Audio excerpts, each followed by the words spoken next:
Thank you very much. If you all had time to discuss yourselves in that break there.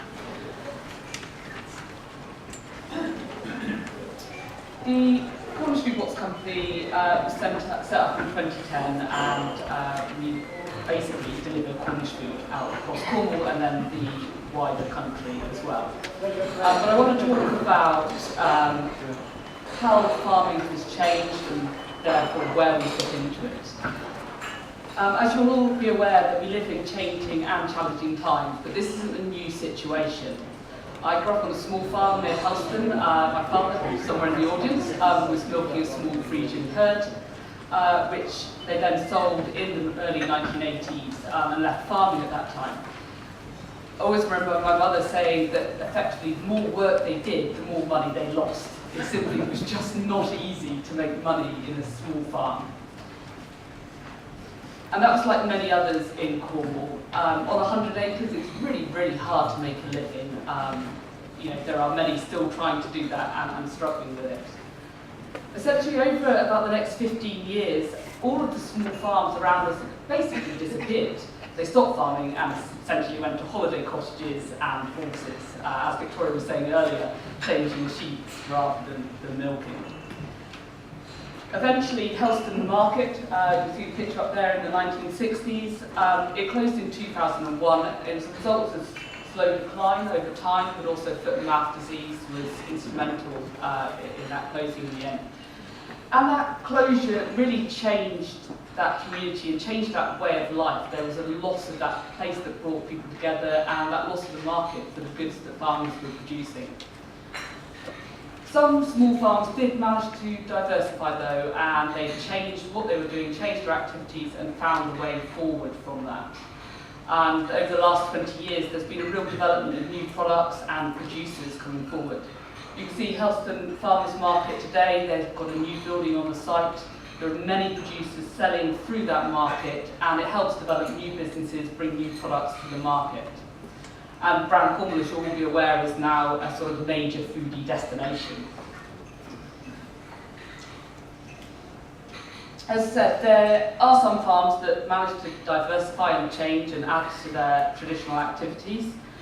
And they tend to do this in several ways, either by adding a new product which added value to the produce they were already producing, or developing new high-value crops, or developing other activities alongside farming. Everyone's aware of sort of the holiday cottage market, but there are other activities as well.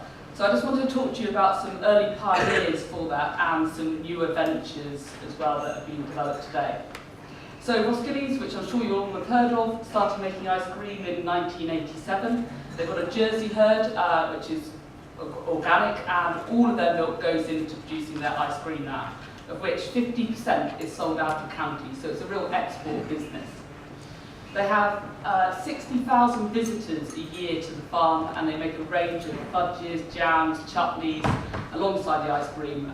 They also have a restaurant on the farm, so all of the meat that they're producing on the farm, they raise pigs, chickens, etc. as well, uses that meat. So for them, it's a real self-sustaining business where they use the environment that they're in and the land that they're on to generate income in a number of different ways.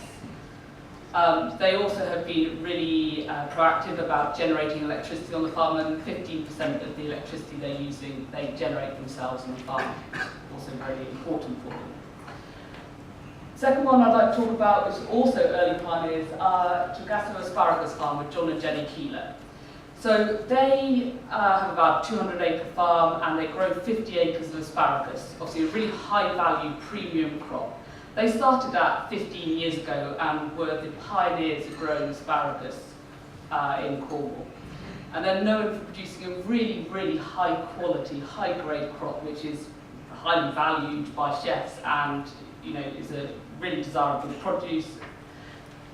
And they sell that through wholesalers, through farmers markets, direct to chefs, restaurants, etc. They also run shoots out of season, so they are doing a number of different activities, different times of the year, to make a full income for the year. One of the newer entrants onto the sort of block in terms of diversifying and developing new industries is Tralee Dairy. So they've got a herd of Holstein Friesians down at Rowan Minor on the Lizard, and a few years ago they began bottling their own milk into glass bottles. This was before Blue Planet came out earlier this year and everyone else jumped onto the bandwagon for it. So they have a delivery round on the Lizard, which they're doing themselves. And I think what's quite important is that they are pasteurising their milk, but it's not homogenised. And this is an important point of difference in which they, luckily, by forethought, have managed to be in this position when a real interest and desire from the consumer has come forward on it. So they're really meeting customer needs and what the desire is for customers to look at new products or new ways of getting it to them. They also produce their own butter and cream. Some of their milk is still going to Ireland, but they plan to eventually sell all of their milk themselves. It's important for them that they get a decent price for their milk, and this is the best way of doing it, along with others who are doing things like producing cheeses, etc. Last what I want to talk about, obviously there are many great examples of diversification out there. This is just a few. Nagharrow Farm, 9 generations farm producing organic beef and lamb. For about 16 years, Pete sold his meat at farmers' markets and was one of the early producers on Helston and Falmouth farmers' markets, Truro and Falmouth farmers' markets. And then in 2011, Pete's daughter and son-in-law returned to the farm, something which I know will be important to many farming families as we lose younger generations from farms. They've developed a rural events venue on the farm. They do weddings, they do feast nights, accommodation, courses. This weekend they've got a spring fair happening on the farm. And now all of the meat they're using directly on the farm. It's going through their kitchens, it's going to the feast nights, it's catering at weddings. They're getting the highest possible price, the best possible value out of the really great meat that they're producing there, instead of selling it at a lower price on wholesalers. So what does the future hold? As I said, it's changing and challenging times, but this isn't a new thing. That's what happens. There's lots of changes ahead. Brexit is obviously the big topic that everyone's talking about at the moment. And I think it holds particular challenges for Cornwall as well as opportunities out there. We got Objective 1 and EU funding because of the poor situation that we were in coming out of the 80s and 90s. And things have got better. That has made a difference. The university has been really important at upskilling our workforce and allowing young people to stay within the county. And the investment directly into businesses has been really important in allowing them to develop and grow forward. And those changes to funding, investment and support, well, they're unknown in terms of the impacts that they're going to have on our industries. Environmental change leads to greater levels of unpredictability and uncertainty for farming. We don't really know what's going to happen and how things are going to be changing. We've just had a really wet 6 months, which has seriously impacted planting, costs of your herds as they're not able to go out onto grass in the time that you'd expect them to do so. And I think that's something that we've got to really bear in mind and have some resilience built into our system to cope with that. As Victoria mentioned earlier, technology, farm machinery is highly expensive and dependent on good connectivity.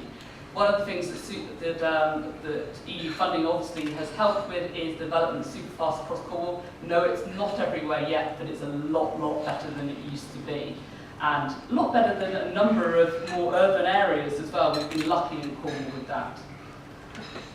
In terms of markets, there are new markets opening up to us as consumers want different products packaged in different ways. And there's also potential with Brexit for the UK to open up to other areas.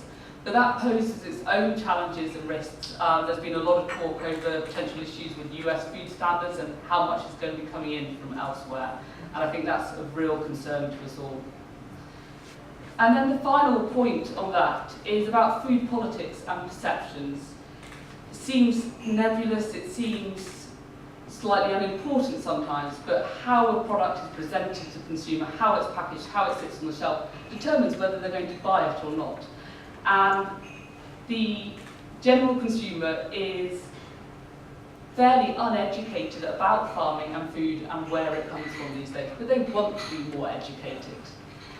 It becomes very political, whether it's horse meat, whether it's trends coming through, whether it's veganism. There are a number of trends which will affect the agenda for food and farming going forward. And we need to be aware of those. We need to get our story out there about what we're doing and why we do it, about how food is produced and what the implications of those choices are.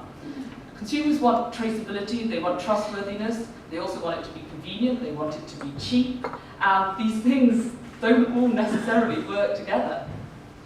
But they also want to know that they're doing the right thing. They want to do the right thing for their families, for themselves, for the environment as well, and for animal welfare.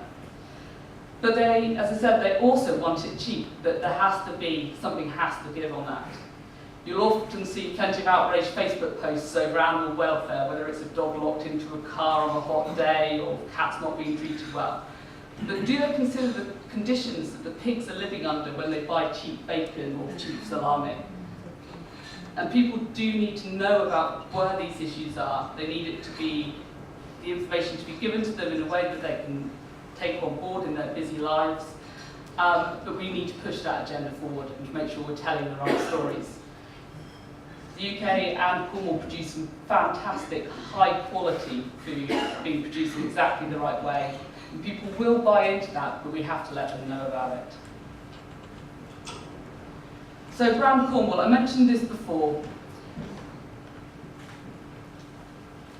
Cornwall has become a success in a number of areas, and there's a number of different reasons for that. I would say that the extra funding that's come through is one of the reasons that's helped us invest, helped us grow. So things like the university and Superfast have been really important for Cornwall. The 80s and 90s were not great times. Cornwall was poor.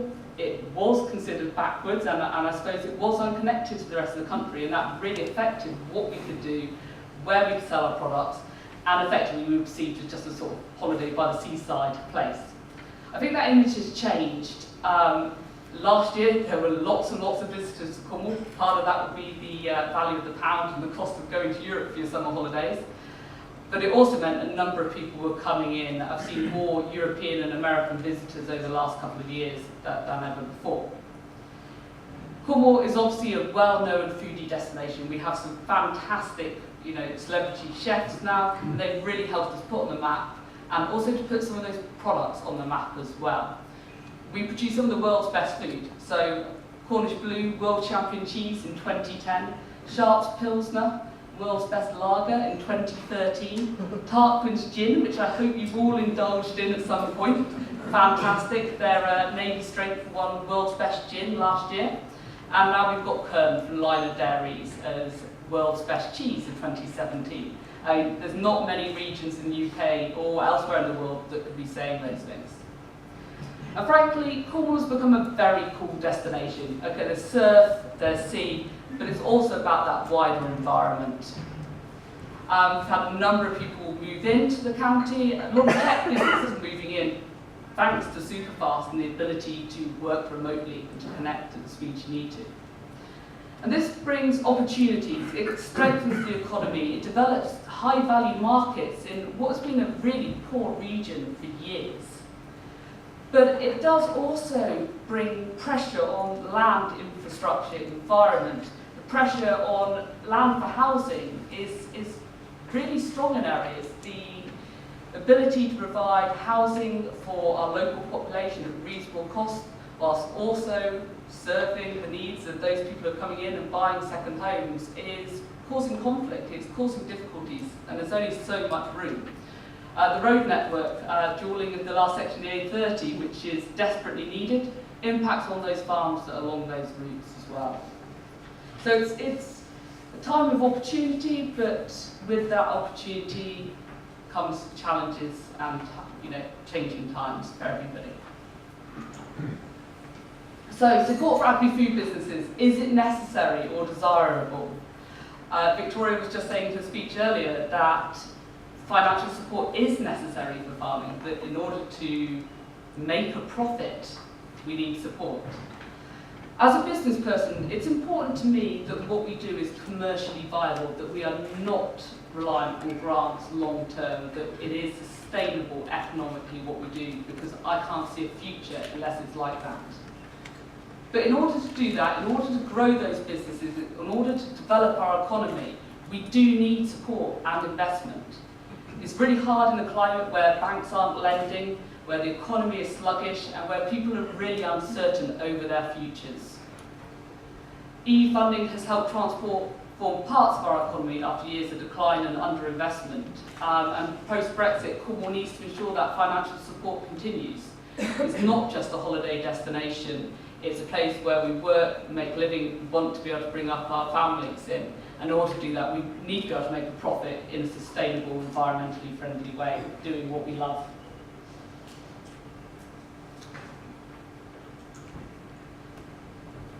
So just to tell you a little bit about the Cornish food box and where we fit into this pattern.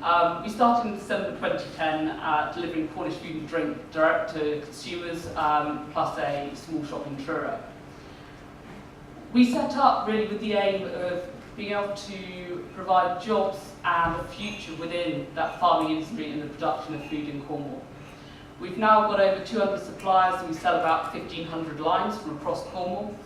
And we deliver all over Cornwall plus nationwide as well. So we've got a much larger shop now in Truro, we've got a cafe, and we've got a packing unit in Red Roof where supplies come in, put it together to deliver out to customers. And that regular food grocery deliveries to local people was the backbone of our business. It's about why we set up. For us, it seems crazy to be trucking collies up to Bristol and then bringing them back down to sell on a supermarket shelf next to you, where they will have been grown only a few miles from that supermarket.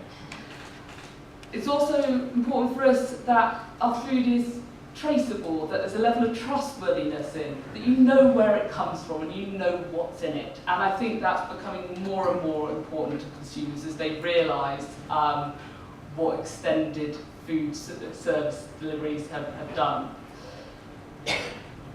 We also delivered holiday costumes, we provide welcome packs, do corporate hampers, gifts, etc. And that's an important part of the business as well. So delivering local food to local people is wonderful, but actually as a business, in order to make the money that you need to sustain that, you need to go wider than that.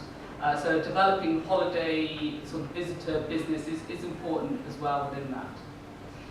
For us as a company, one of the things that we're proud of that we continue to do is to develop new products and new ways of bringing them to consumers. In terms of providing a year-round supply of goods, that's been a hard task, and it's only through the diversification of farms that we've been able to do that. If we'd started our business up 20 years ago, we wouldn't be able to run it. There simply weren't enough things being produced in Cornwall. We now have a massive range. I think there's something like 38 different cheeses being produced in Cornwall that we sell. And we've developed small businesses alongside ours doing things like growing tomatoes. This is a specialist tomato grower. And that's been really, really important as a company.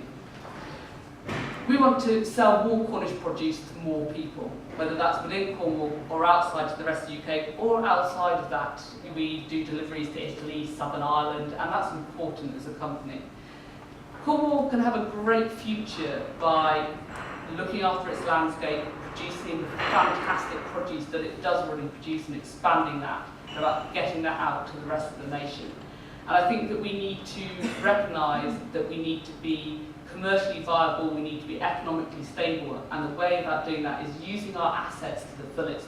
It's not about producing by mass and selling cheaply. It's about producing high quality products, getting them packaged in the right way, getting them out to consumers, and making money out of that. Thank you very much.